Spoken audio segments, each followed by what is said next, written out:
Je suis venu, et vous savez, parce que quelqu'un l'a dit dans la salle,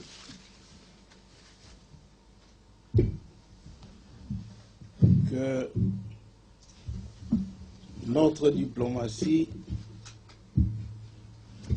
qui est une diplomatie maintenant de combat,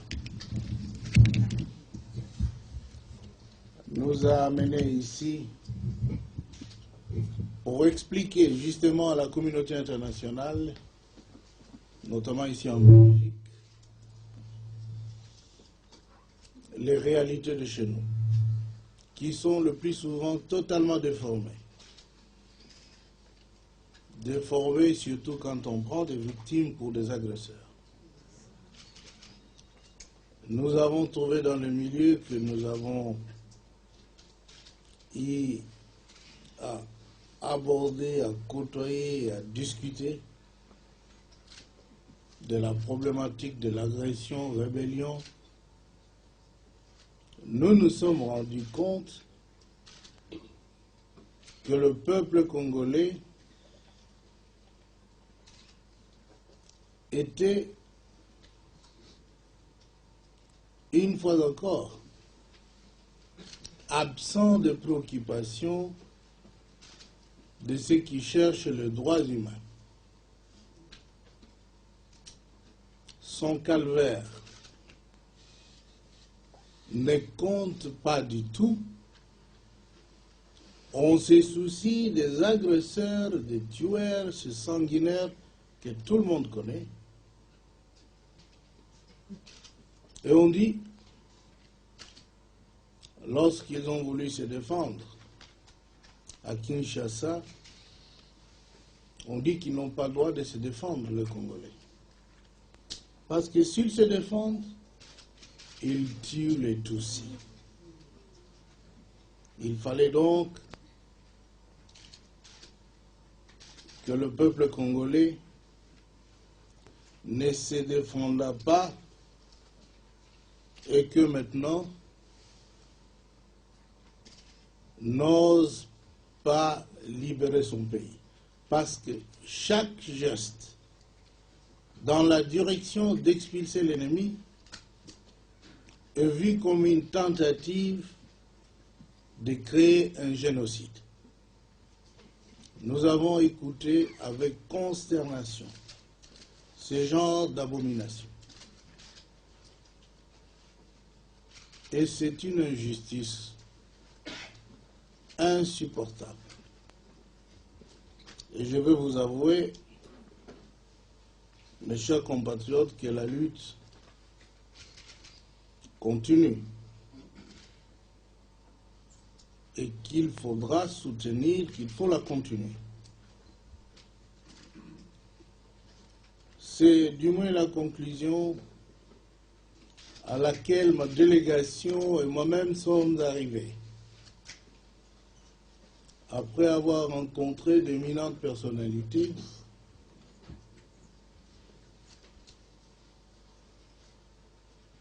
et nous nous sommes laissés dire que le Congo a identifié l'ennemi dans une tribu.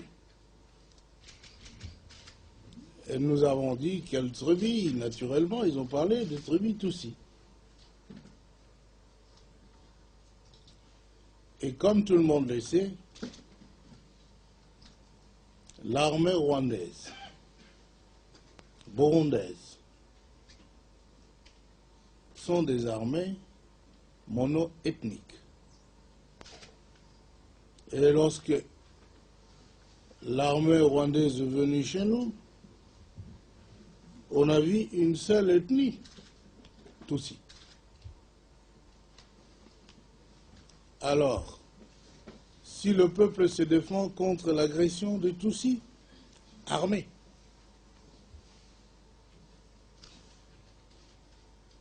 voyez-vous, que l'on dise on veut exterminer les Tutsis.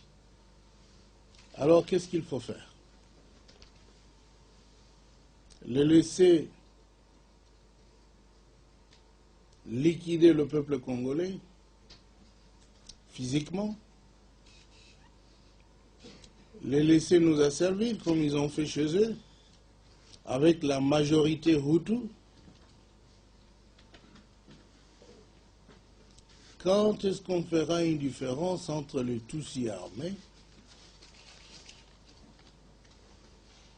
qui est dans les forces armées, et l'agresseur Tutsi, qui vient toujours armé, qui n'a jamais laissé des armes chez eux, pour venir au Congo en balade, et pour dire que les Tutsis sont venus chez nous en villégiature, alors il ne faut pas les affronter.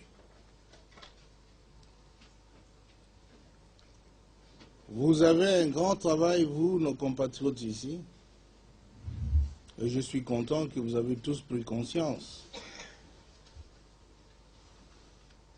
du fait que, à travers vos discours, vous déplorez l'incompréhension de ceux qui ont la voix dans la communauté internationale.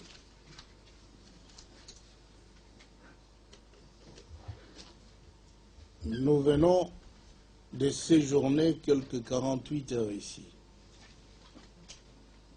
Notre propos était de dire aux autorités belges qu'elles ne doivent pas demeurer passives devant la violation flagrante de la Charte des Nations Unies, devant l'agression que subit notre pays, la menace de la perte de notre souveraineté, de notre indépendance, et que nous avons demandé aux autorités belges de peser de tout leur poids auprès d'autres décideurs de la communauté internationale et en particulier de l'Union européenne afin de faire respecter les droits du peuple congolais, d'exiger le retrait des troupes d'occupation de notre territoire. Nous avons informé à tous ceux que nous avons rencontrés qu'il ne faut pas confondre l'agression venue de l'extérieur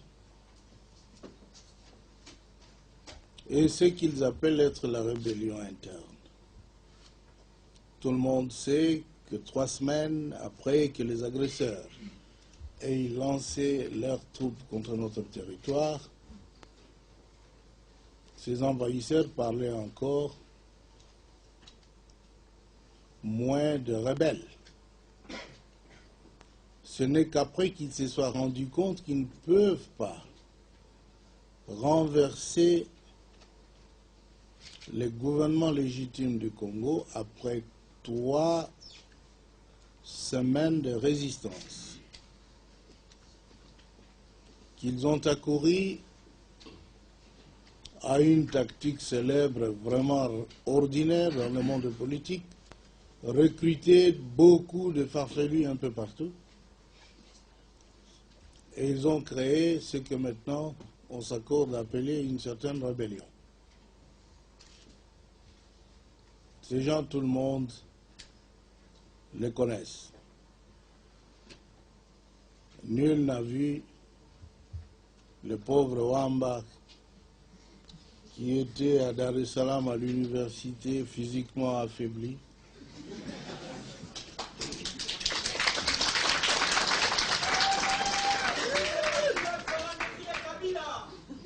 Avoir la force de commander même 2 soldats. Personne ne l'a vu. Il n'y a jamais songé d'ailleurs. On a vu Zaidi Ngoma, prisonnier pardonner, malade, l'UNESCO m'écrivant d'avoir pitié de cet homme, et je l'ai confié à mon directeur de cabinet ici présent et à l'autre pour qu'on l'accompagne à l'avion. N'est-ce pas, monsieur? Et tout cela dans une chaise roulante. Quelques jours après, ce monsieur est dit être un général, avoir une armée, et je ne pense pas qu'en France, on lui a donné une armée. Il n'avait pas d'armée en France, il n'en avait pas au Congo. Ce sont ces gens-là que les envahisseurs disent qu'ils sont devenus des responsables d'une rébellion. Les autres, vous les connaissez, nos frères, qui ne tarissent pas d'ardeur, bien qu'ils ont été pendant plus de 30 ans au pouvoir, refusent de prendre le congé et veulent continuer à nous faire voir ce qu'ils ont déjà fait voir à tout le monde. Ils ont nom, Tamboué Mwamba et autres.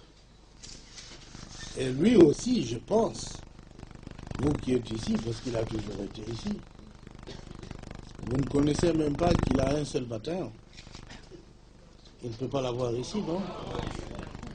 L'a-t-il ici, là? Non. Dans quelle forêt ici? Où est-ce qu'on fait le maquis?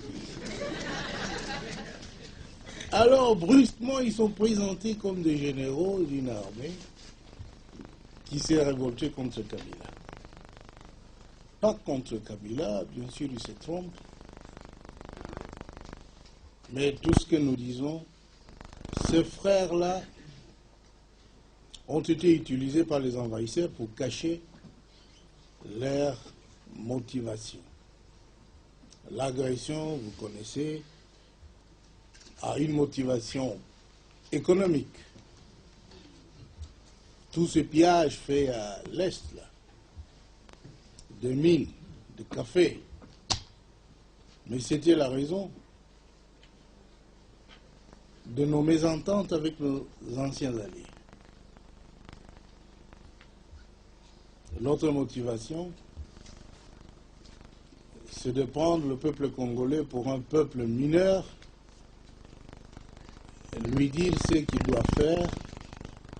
Et Museveni l'avait dit à la délégation des ministres des Affaires étrangères de SADC, que le Congo a besoin d'un dirigeant faible.